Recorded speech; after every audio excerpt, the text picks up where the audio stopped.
Ini kakak Acu.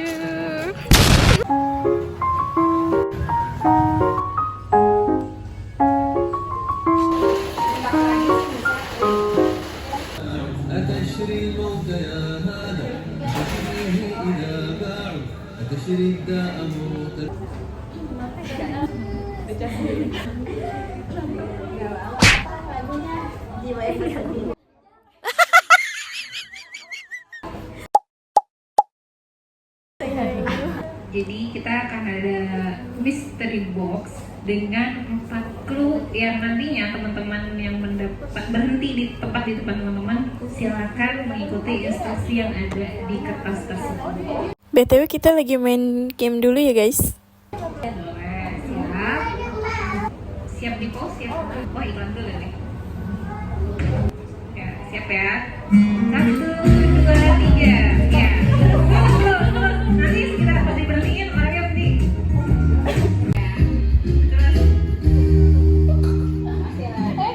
Kita sudah. Ayo putar lagi.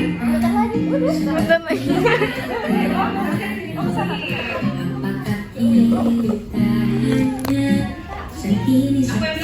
Ya, stop. Ya, silakan diambil kertasnya. Boleh sama gini nyaman sekali-sekali. Dan dibaca instruksi yang ada pada kertas tersebut. Apa ya? Penasaran nggak ya? Ya. Ceritakan hal terindah atau berkesanmu dalam satu ini. Dalam 1 minggu ini ceritakan hal terindah atau berkesanmu mungkin seminggu ke belakang maksudnya. Apa sih ada yang berkesan? Kesan bisa kesan yang indah atau mungkin ada yang kurang baik. Waalaikumsalam teman-teman semua, saya Iza dari Tangerang, cuman aslinya dari Jawa Timur. Selamat datang Iza. Ya, dengan suami merantau sih di sini. Untuk 1 minggu terakhir ini ya, sebelumnya saya sering berdoa ya. Saya minta untuk, karena saya merantau gitu kan, saya ingin dipertemukan dengan orang-orang yang kok sih udah ya, ingin bertemu dengan orang-orang yang ya seperti ini contohnya. Kan sering buka IG gitu. Mungkin yang sering kita lihat itu ya biasanya kan terus disaranin sama IG. Alhamdulillah ketemulah sama ibunya ruang cerita gitu. Pada akhirnya saya di sini hari ini. Alhamdulillah. Itu yang Alhamdulillah. Ya. Assalamualaikum warahmatullahi wabarakatuh. Waalaikumsalam warahmatullahi wabarakatuh. Halo semuanya, perkenalkan saya Putri. Enggak usah komen. Putri, sebut saja Putri. Iya, udah gitu aja. Kan dibuka. Tuh kan kayak pernah kenal tuh, kayak pernah kenal. Dia memang dia nama cantiknya Putri. Kalau lagi rame jadinya dia ya. Ya silakan kakak Putri dibuka dan dibacakan. Dari branding ya. Cerita dong hal terlucu atau yang membuatmu tertawa bahagia. Ketemu kalian aja. Benar nih, sampai situ aja nih. Boleh dong ceritanya? Apa? Oh, dengan berinteraksi sama orang itu udah nge-recharge sih. Lucu, yang lucu Oh, apa? lucu. Oh iya ya. Yang lucu kakak yang bisa buat tertawa. Apa? Udah gitu aja. Malu nih katanya. Yang termanis ayam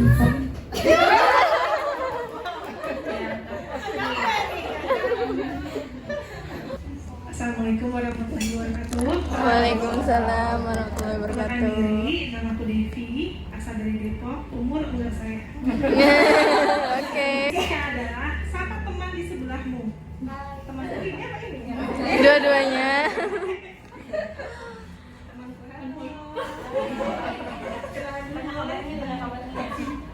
Kabarnya baik nggak? Alhamdulillah baik.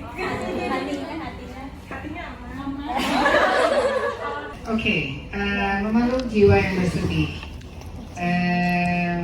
Mau tanya dulu, orang kalau bersedih boleh nggak sih? Boleh. Boleh. Oke. Yang sedih seperti apa? Wajarnya. Wajarnya seperti apa? Oke. Setiap kita punya satu tema, itu hendaknya kita bertanya berlapis-lapis. Karena di satu lapis-lapis tertentu itu ada yang tidak boleh. Contoh bersedih itu perasaan ya. Sedih itu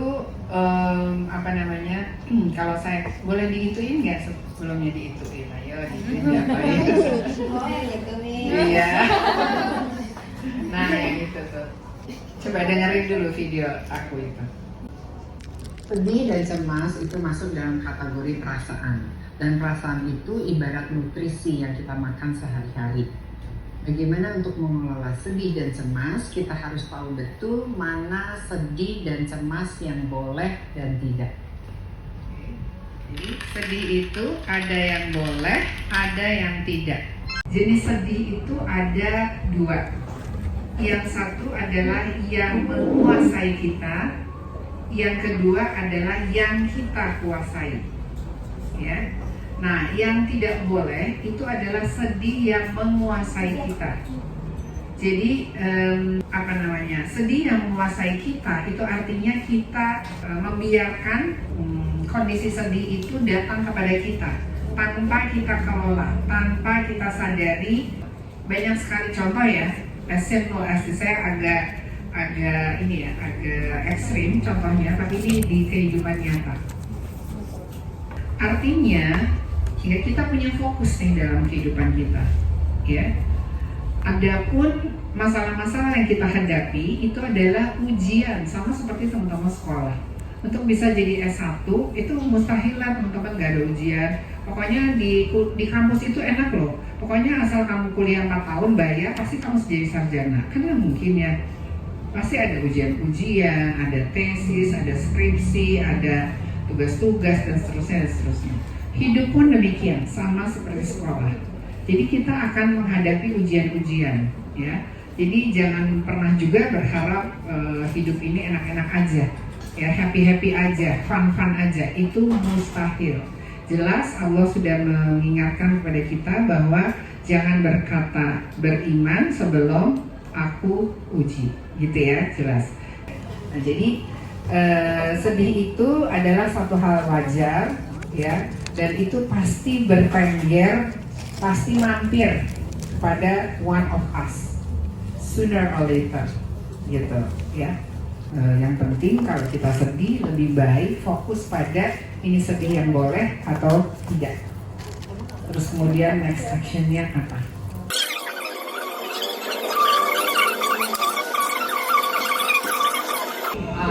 Berarti ini lebih bicara tentang doa-doa yang tidak terkabulkan, gitu ya. Oke. Kita harus tahu betul sistem Allah itu seperti apa. Ya. Allah itu mengurusi hambanya itu hanya, ya, garis bawahi, hanya kebutuhannya, bukan keinginannya. Allah nggak peduli dengan keinginan kita. Ada seorang itu dia punya rumah sakit, kemudian dia mau menikah, ya. Terus ada ya Allah, kalau misalnya nggak diwujudin, aku bakalan gimana banget nih gitu. Tapi maksudnya teksnya itu seperti aku contohkan ketika aku doa nih, ya Allah, aku udah sesakit ini, ya Allah, aku udah secapek ini, ya Allah, kalau engkau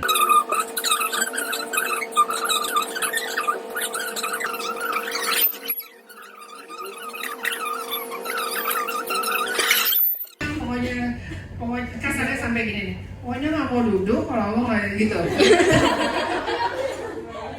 Gak mau selesai. Pokoknya aku sedih gitu, pokoknya ya gitu. Emang Aris itu ke siapa? Ya kan, mau ke, kalau saya punya suami, kalau orang tua udah nggak ada, mau suami saya, iya gue juga punya masalah kali. Jadi Dia bisa suami kamu aja dia di sejadah.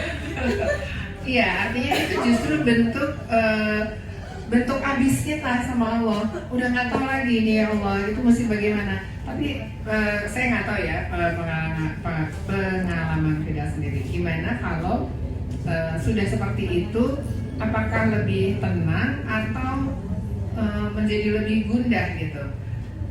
Harusnya bisa lebih lebih tenang. Artinya udah nggak tahu, pokoknya saya cuma suatu saat itu cuma pikir masih Allah hanya wakil. Cukup Allah penyelesai semua masalah dan penolong. Terus mau siapa lagi? Kita udah nggak kepikiran kita tahu sepanjang jalan, entah mau 1000 mau 2000 kali, pokoknya udah Allah lagi Allah terus. Pokoknya nggak bisa. Ya Allah, pokoknya nggak ada yang bisa. Pokoknya berarti la ilaha illa anta subhanaka inni kuntu minadz zalimin. Saya tuh zalim, nggak ada pintar-pintarnya, nggak ada apa-apa. Pokoknya hanya Allah. Saya nggak tahu pokoknya gimana Allah. Jadi itu kalau udah sujud tuh nggak mau duduk. Pokoknya mau gitu aja. Itu emang bentuk penghambaan kita. Macam-macam. Ada yang baru ilaha illallah itu udah nangisnya luar biasa. Ada yang baru sekali seperti itu. Ya macam-macam. Tapi itu bentuk penghambaan. Selama kita tidak punya apa ya, suzon sama Allah gitu ya, insya Allah justru ujiannya itu bisa jadi bagaimana kita sampai duduk sampai apa titik nadir itu, justru itu gitu ujian kita, bagaimana kita survive dari titik nadir kita ya. Jadi udah Allah lagi Soalnya di beberapa situasi tuh bahkan ke siapapun kita tuh nggak bisa bilang apa-apa, nggak bisa ngarang apa-apa. Bahkan bisa bilang kan kayak suami atau ibu ayah nggak bisa cukup untuk mengatasi apa yang kita rasain. Nggak bisa cukup, bahkan mereka sometimes mereka yang bikin maaf ini emang kenyataannya. Betul. Jadi borong mau ngomong sama mereka yang menjadi satu masalah. Betul. Jadi emang cuma ke Allah, ya cuma ke Allah aja. Gitu. Makanya ada alhamdulillahnya kita bersyukur sekali ada tempat sujud. Dimana kita ya udah di situ aja, pokoknya nggak tahu. Makanya kalau udah, apalagi makanya juga diberikan kesempatan doa itu yang diijabat sujud terakhir, ya kan? Ya udah manfaatin aja itu, gitu. Terus seperti sometimes kita kan nggak tahu. Tadi kan ada pertanyaan apakah sedih itu dari dosa kita gitu ya? Ya mungkin juga. Jadi saya pakai lagi misalnya di ujung sebelum subuh itu adalah ijabah kita beristighfar. Ya udah, zaidul istighfar aja kita pakai, jangan cuma astagfirullah aja gitu. Jadi benar-benar pokoknya pakai yang maksimum. Kalau ada yang suka main game kan suka ada cheat ya. Nah, pakai tuh cheat-cheatnya gitu. Allah juga punya. Itu yang kita pakai gitu. Ya. Nah, kalau tadi pertanyaannya Umus itu sistem yang dilakukan oleh buat menuju finish lebih orang-orang yang bersifat kayak kekuatan dajjal, serp gitu. Siapa itu? Kalau di dalam Al-Quran disebutkan Yahudi. Ya, yang paling keras. Kalau Kristen kenapa enggak? Kristen udah jadi korban mereka karena dari Yahudi itu Kristen, dari Taurat itu ke Injil. Jadi orang Kristen udah makan habis, makanya mereka lebih ke barat. Dengan ism yang ada, nah itu memang nggak bisa satu kajian segini nggak bisa untuk paham itu. Tapi intinya di Al-Quran sudah dijelaskan. Sampai metaverse, kita belum tahu tuh kehidupan metaverse seperti apa. Al-Quran sudah menjelaskan. Jadi memang kita akan berada. Tapi kalau kita sudah tahu, gitu. Contoh COVID. Kalau kita udah tahu COVID, terus kita, wah, nggak apa-apa nih, nantang berarti. Iya kan? Nantang. Gitu. Jadi kita udah tahu apa antisipasinya, gitu. Kita mau oke guys, wujud. Udah duduk aja, yang lain belum. Iya nih. Oh iya boleh. Oh ini fotografer kita guys. Nih, Iya, sampai segitu.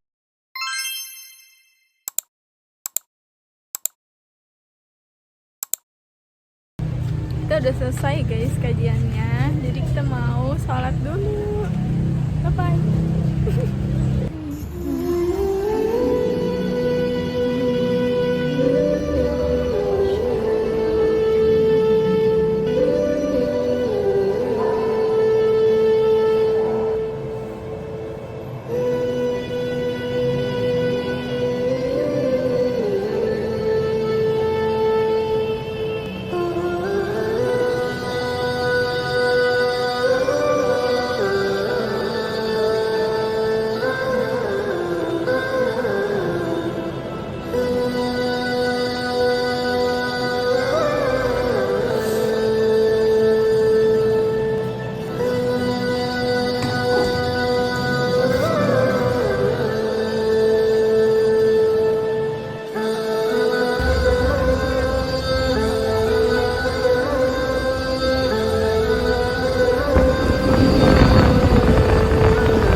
Allah Maha Tahu dan kamu tidak tahu. Ya. Jadi nggak perlu risau, nggak perlu gusar dengan masalah-masalah yang kita hadapi. Ya, yakin sama Allah ini adalah yang terbaik, ambil hikmahnya.